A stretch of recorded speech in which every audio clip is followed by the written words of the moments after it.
"She's not my aunt," the boy cried out, struggling against the woman's grip. "She took me from the children's home. She hurts me at night." The crowd froze in shock, and before anyone could react, Lance Corporal Daniel Harford threw down his rifle and rushed toward the kid. Was he able to protect that innocent little boy? Before we reveal the full story, hit the subscribe button and drop a comment below telling us where in the world you're watching from. Now, without further ado, let's get into it. The late June sun beat down on Buckingham Palace as tourists gathered along the barriers. Lance Corporal Daniel Harford maintained his legendary stillness, the scarlet of his uniform absorbing the summer warmth while his face betrayed nothing. 8 years in the Royal Regiment had taught him that ceremonial duty required more than physical endurance. It demanded a specific type of awareness. While most visitors assumed the guards saw nothing, Daniel had perfected the art of observing everything while appearing to observe nothing. Through his peripheral vision, Daniel catalogued the typical tourist scene before a pair instantly registered as different. A woman in her mid-30s, expensively dressed with carefully styled blonde hair, gripping the shoulder of a boy who couldn't be more than 8. Unlike other children who strained against parents' hands, eager to get closer to the guards, this boy moved with unusual caution, his shoulders hunched inward. "Isn't this exciting, Eli?" the woman, Claire, said, her voice carrying artificial brightness that Daniel recognized from interrogation resistance training, the tone people used when they knew others were listening. The boy, Eli, nodded without enthusiasm, eyes downcast. Despite the sweltering heat that had most tourists in shorts and t-shirts, he wore long sleeves and jeans. A thin sheen of sweat glistened on his forehead, yet he made no complaint about the inappropriate clothing. As they moved closer, Daniel noticed Claire's hand slide from the boy's shoulder down his back, lingering in places where casual touch wouldn't normally remain. Eli's subtle flinch triggered the same instinctive alarm that had once saved Daniel's unit during a night patrol in Helmand Province, the recognition that something fundamental was wrong. When the crowd shifted, bringing them directly into his line of sight, Daniel caught his first clear view of Eli's face. While his expression remained carefully neutral, Daniel recognized the divided attention of someone constantly calculating risk, the same hypervigilance he'd seen in civilians in conflict zones. When Claire's attention briefly shifted to her phone, the mask slipped momentarily from the boy's face, revealing a flash of resignation that no child should know. As Eli turned slightly, his high collar shifted, revealing a cluster of red scratches disappearing beneath the fabric, the deliberate pattern of adult fingernails. Daniel's military training had included recognizing signs of torture and abuse, knowledge unmistakable regardless of context. Claire guided Eli through the crowd with a hand that never broke contact with his body. "Stay close, sweetheart," she murmured, the endearment carrying an unmistakable warning. "Remember, our special day out depends on you being a good boy." Eli nodded with mechanical precision. When he turned to look at the palace, his collar shifted again, revealing more pronounced scratches along his neckline. "You've been so good today," Claire announced loudly enough for nearby tourists to hear as she retrieved an ice cream from her designer bag. "I think you've earned that treat I promised." The calculated nature of the gesture wasn't lost on Daniel, a public demonstration of generosity establishing her as a caring guardian. Eli accepted it with mumbled thanks, eyes darting nervously to her face. As he began eating, Claire leaned down, whispering something that made him freeze momentarily, swallowing hard before nodding. Her hand returned to his neck, fingers curling possessively into his hair. "Isn't this wonderful, Eli? A proper British experience, just like I promised."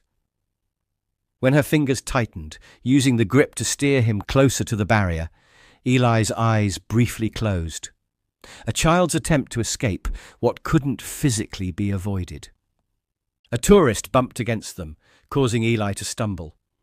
Claire's reaction was immediate and disproportionate, pulling him against her with such force that the ice cream crushed against his chest.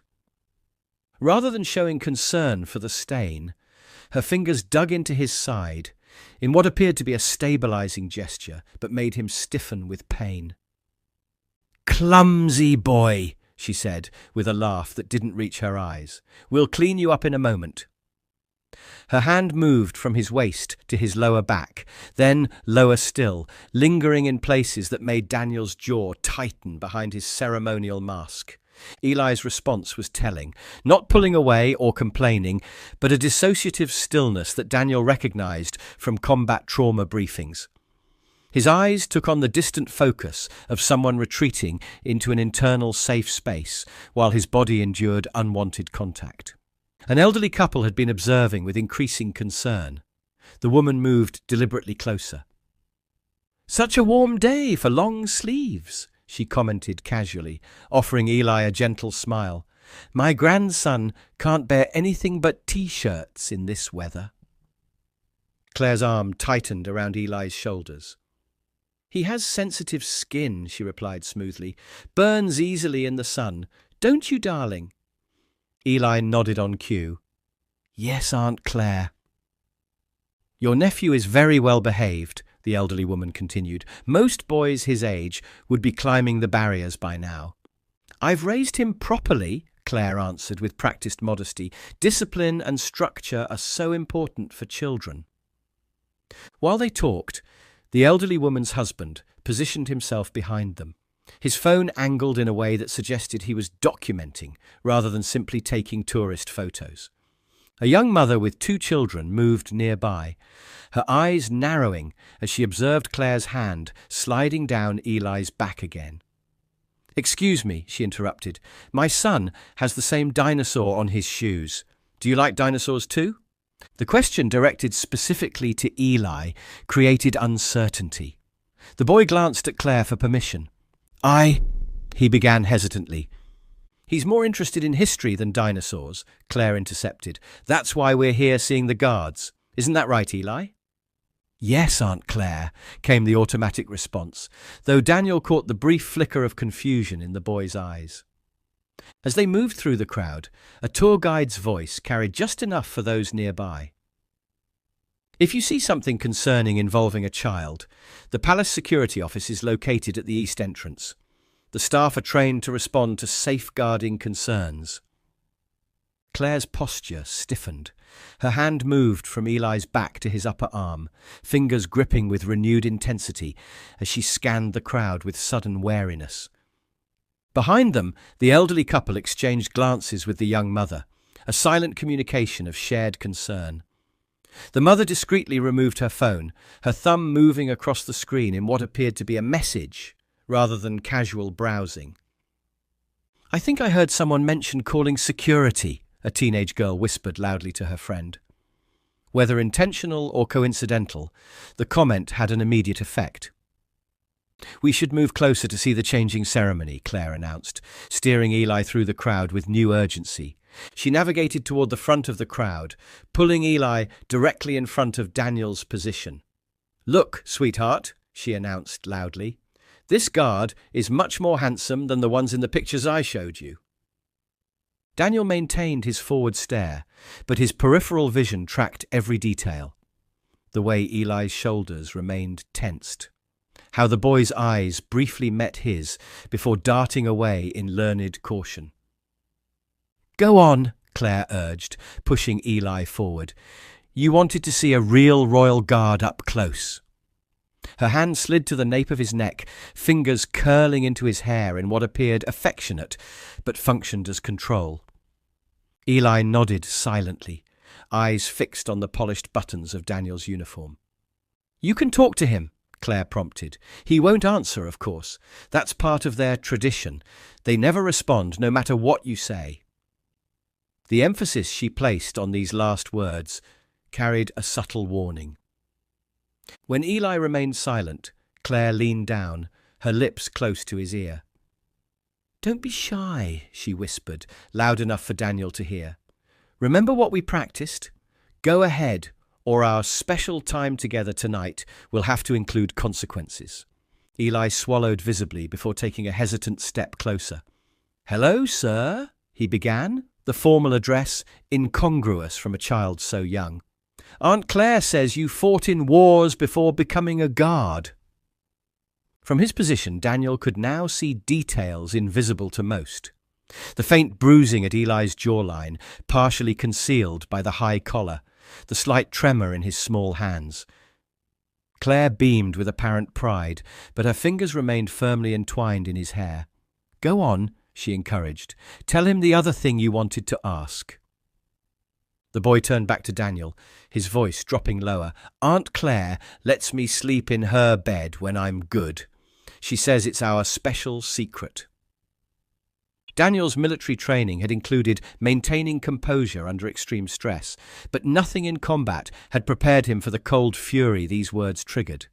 His expression remained perfectly neutral, while his mind calculated response scenarios with tactical precision. Claire smiled with satisfaction. "See? I told you the guards never react to anything. It's impressive discipline, isn't it?" Daniel caught fragments of concerned whispers from nearby tourists. A security officer in plain clothes had begun moving casually through the crowd, responding to what must have been reports from concerned visitors. Noticing this approach, Claire checked her watch with exaggerated concern. "Oh, look at the time! We're going to be late for our tour bus if we don't hurry." Her hand returned to Eli's shoulder, fingers digging in with renewed urgency. "Say goodbye to the guards, sweetheart. We need to go right now." Eli looked up at Daniel one last time, his eyes conveying silent desperation that cut through ceremonial duty, straight to the core of the soldier beneath the uniform. Something shifted in the boy's expression, a decision forming behind the fear. Claire began steering him away, her movements taking on new urgency. "Come along now," she insisted with forced cheerfulness. "We don't want to miss our bus." Eli took 2 reluctant steps before suddenly planting his feet. "I don't want to go," he said, barely audible. "Don't be silly," Claire replied, her smile fixed but her eyes hardening. "Remember what I promised for later?" A social worker nearby called to a palace staff member. "I believe there might be a situation developing with that child."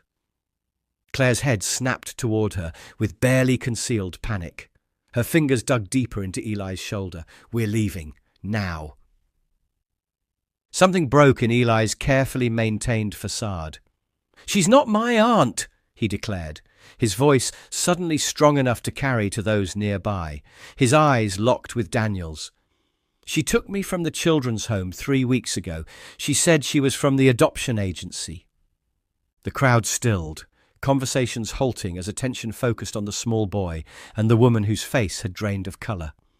"She makes me do things at night," Eli continued, words tumbling out. "She hurts me when I say no. She said nobody would believe me because I'm just an orphan and she's a respectable lady." Claire's composed facade shattered. "You ungrateful little liar!" she hissed, grabbing his arm with bruising force. "After everything I've done for you, taking you in when nobody wanted you." She yanked him violently toward her, nearly lifting him off his feet. "We're leaving right now, and when we get home—" The threat remained unfinished but hung in the air.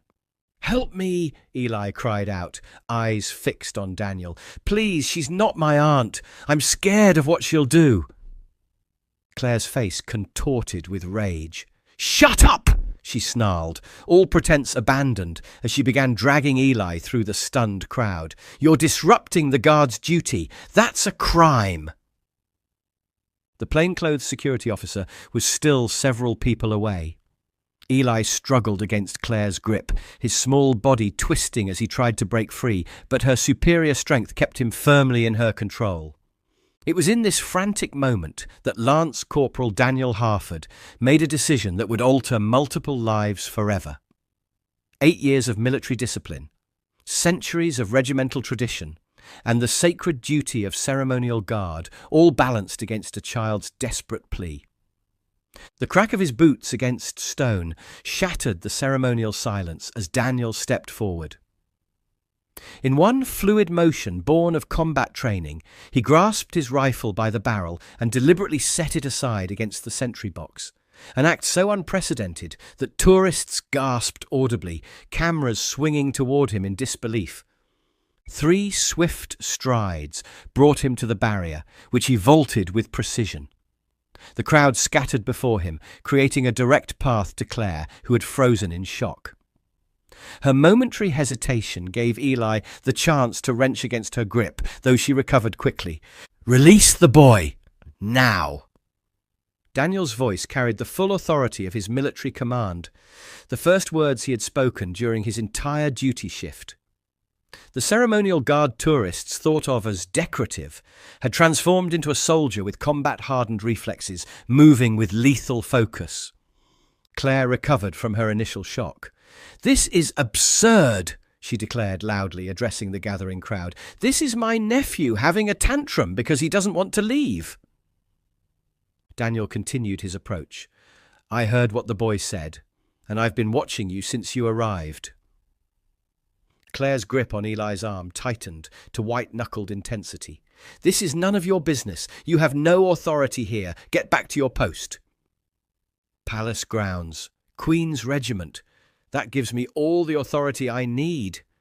His focus remained locked on her hands where they gripped Eli's arm. "Last warning.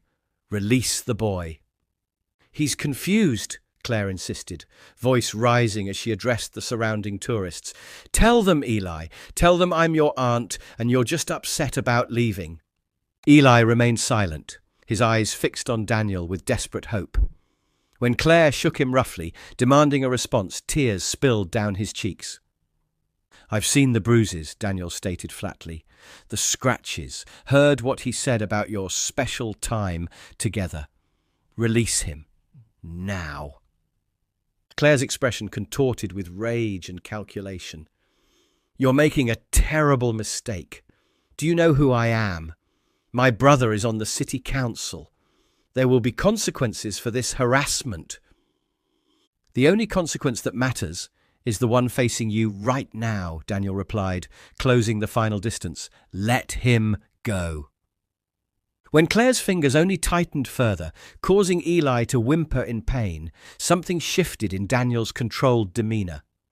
Without warning, his arm shot forward with combat-trained precision, the flat of his palm connecting with Claire's cheek in a slap that echoed across the stunned courtyard. The force of the blow caused her to stagger sideways, her grip on Eli breaking. The moment he was free, the boy darted behind Daniel, small hands clutching the back of his scarlet tunic. Claire steadied herself, one hand pressed against her reddened cheek, eyes wide with shock that quickly transformed to outrage. "You struck me! That's assault! I'll have your job for this!" "What you've done to this child is the crime here," Daniel responded, his voice carrying for all to hear, the scratches on his neck, the bruises hidden under long sleeves in summer heat, the special time in your bed. Sexual predators like you rely on people looking the other way. Not today. Claire shifted to a victim's stance. "I don't know what you're talking about," she countered, forcing a tremor into her voice. "Eli, sweetheart, come here. This man is frightening me." The boy's fingers only tightened in Daniel's uniform, his face pressed against the guard's back. "Nobody is believing your act anymore," Daniel stated flatly. "Palace security is already here, and Metropolitan Police are on their way." With unexpected suddenness, Claire lunged forward, hand outstretched toward Eli. "You ungrateful little liar! After everything I've done for you!" Daniel intercepted her movement with military efficiency, but this time his response carried none of the restraint of his first intervention. His open palm struck her face with such force that she spun completely around before collapsing to the stone pavement. Blood trickled from her ear as she struggled to push herself upright. "Stay down," Daniel commanded, his voice carrying unmistakable authority. "If you try to approach this child again, what follows won't be a slap." Claire spat blood onto the stones, hatred replacing the calculated charm that had masked her true nature. "You've ruined everything," she snarled. "He's nothing, a throwaway nobody wanted. He should be grateful for my attention." Her words echoed in the horrified silence. Phones recorded her confession. Witnesses exchanged glances of disgust, and several people moved protectively closer to Daniel and Eli. Palace security personnel converged on the scene, their initial confusion at seeing a Queen's Guard out of position quickly replaced by professional focus. 2 officers moved to secure Claire, while a third approached Daniel with cautious respect. "Lance Corporal," the security officer addressed him formally, "we've received multiple reports about this situation. Metropolitan Police have been notified and are en route." Behind Daniel, Eli continued trembling, his small body pressed against the guard's back. When a female security officer approached, extending her hand, he shrank further away. "It's all right," Daniel said softly, the gentleness in his voice a stark contrast to the military authority he'd displayed moments earlier. "I'm not going anywhere." A commotion at the edge of the crowd heralded the arrival of a guard captain, moving with purposeful strides toward the centre of the disturbance. Claire's face brightened with vindictive hope at the sight of the superior officer. "Finally," she declared loudly, "someone who understands discipline and protocol. This guardsman abandoned his post and assaulted me. I demand he be punished immediately." The guard captain surveyed the scene with practiced efficiency before approaching his subordinate. "Lance Corporal Harford, I've been informed of the situation." "Sir," Daniel acknowledged, with a crisp nod, "I take full responsibility for breaking protocol. The child was in immediate danger." Claire's triumphant expression began to falter as the guard captain showed no sign of the outrage she clearly expected. Instead, he moved closer, deliberately positioning himself to block her view of Eli. "I heard what you did," the captain stated, "and if anyone tries to reprimand you for this, they'll answer to me personally. Some duties transcend protocol, Lance Corporal." Claire's face contorted with shocked disbelief. "This is absurd. He struck me. Twice." "Indeed, there are witnesses," the captain replied without acknowledging her directly. "And based on the reports already flooding palace security, those same witnesses observed you physically and psychologically abusing a child for the past hour." A palace staff member approached with a shock blanket, offering it tentatively toward Eli. The boy flinched away, pressing himself more firmly against Daniel's back. "It's all right," Daniel said softly. "No one is going to separate us until you feel safe." The guard captain nodded in approval. "You should take the rest of the day, Harford. I'll have a substitute cover your position.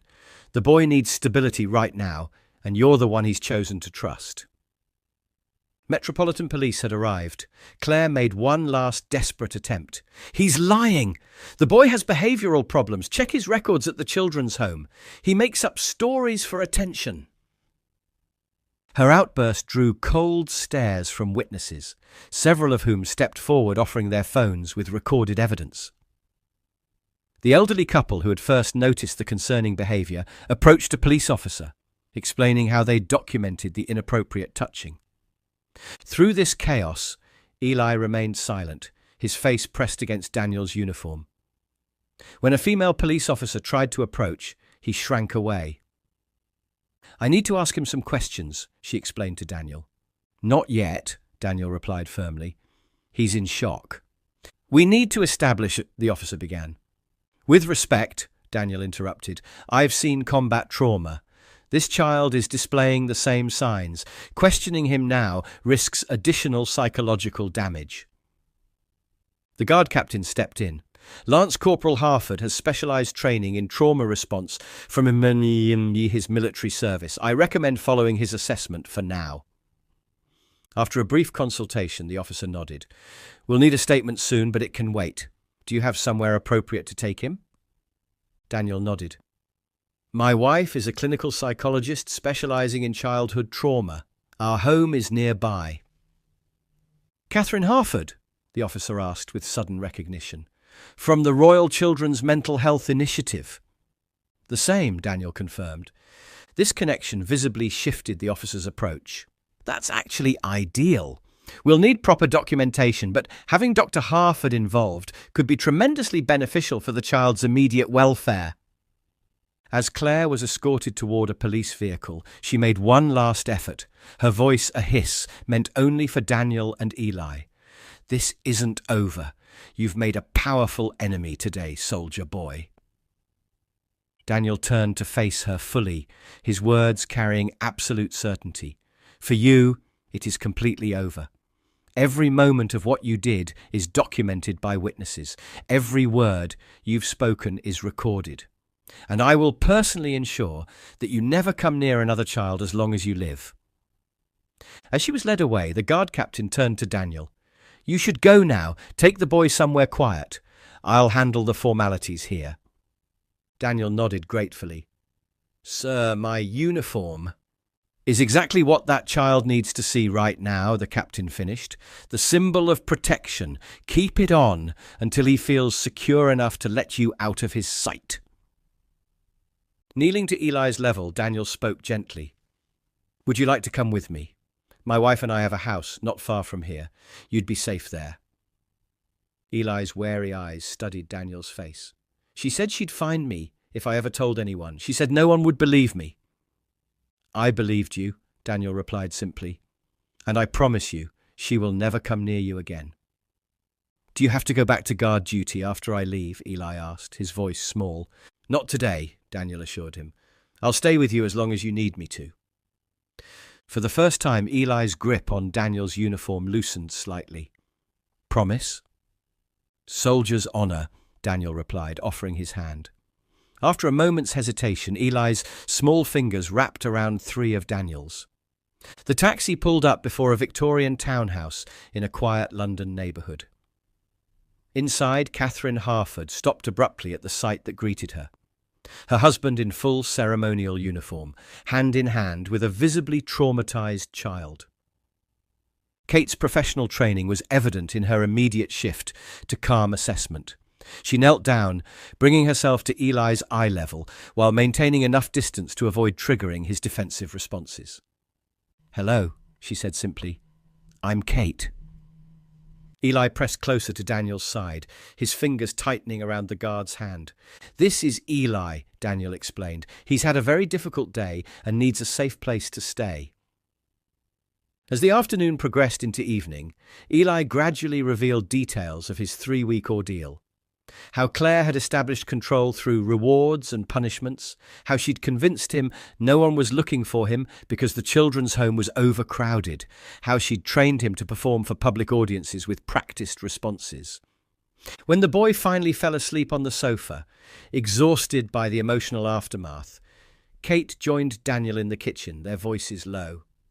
"Sexual abuse, physical abuse, psychological manipulation," she summarized, though the tension in her jaw betrayed her emotional response.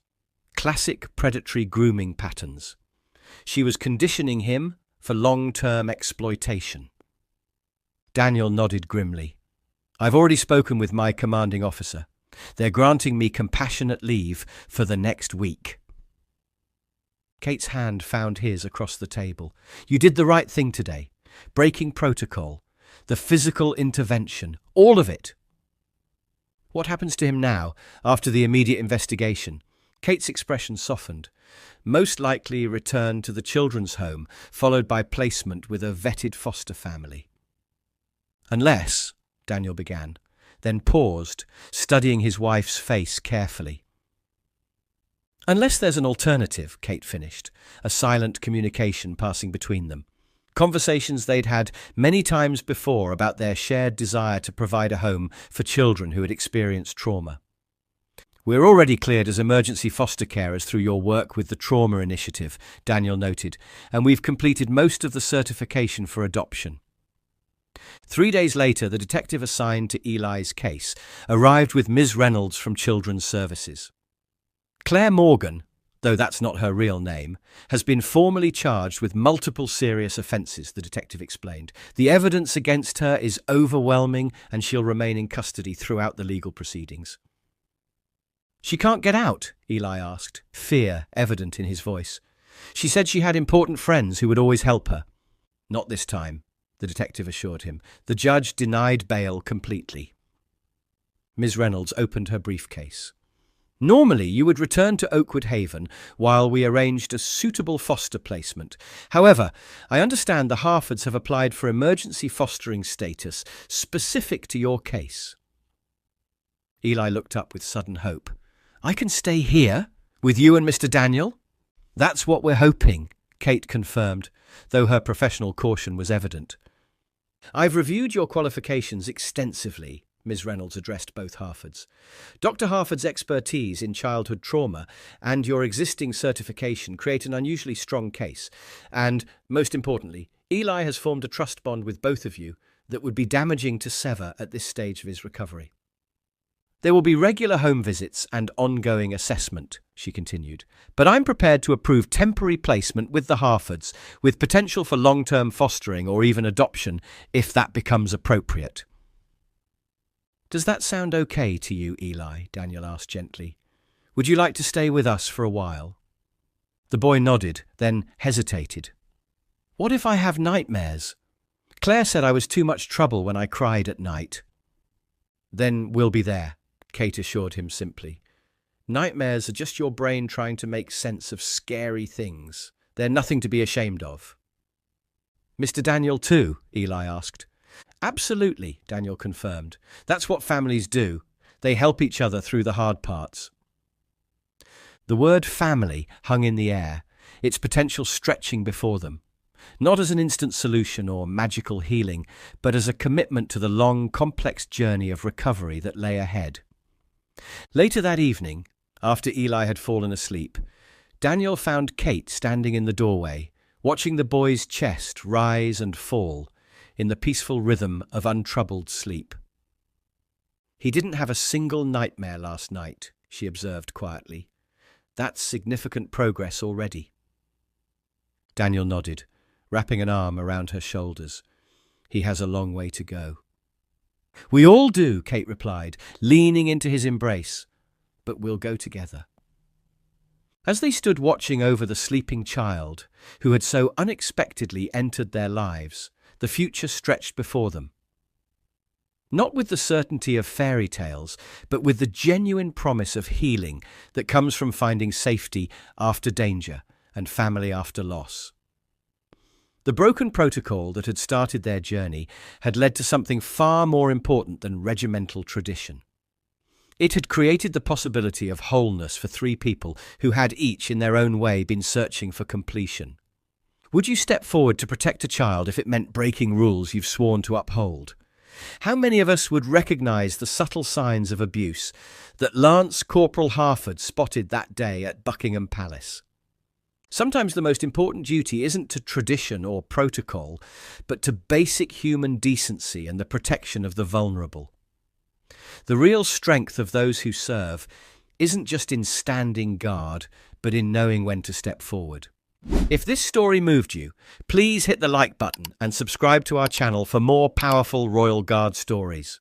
And then share this video with someone who should know about the warning signs of child abuse. Your awareness could help save a child in danger. Check out our previous videos appearing on your screen now. We'll see you tomorrow at this same time with another powerful Royal Guard story you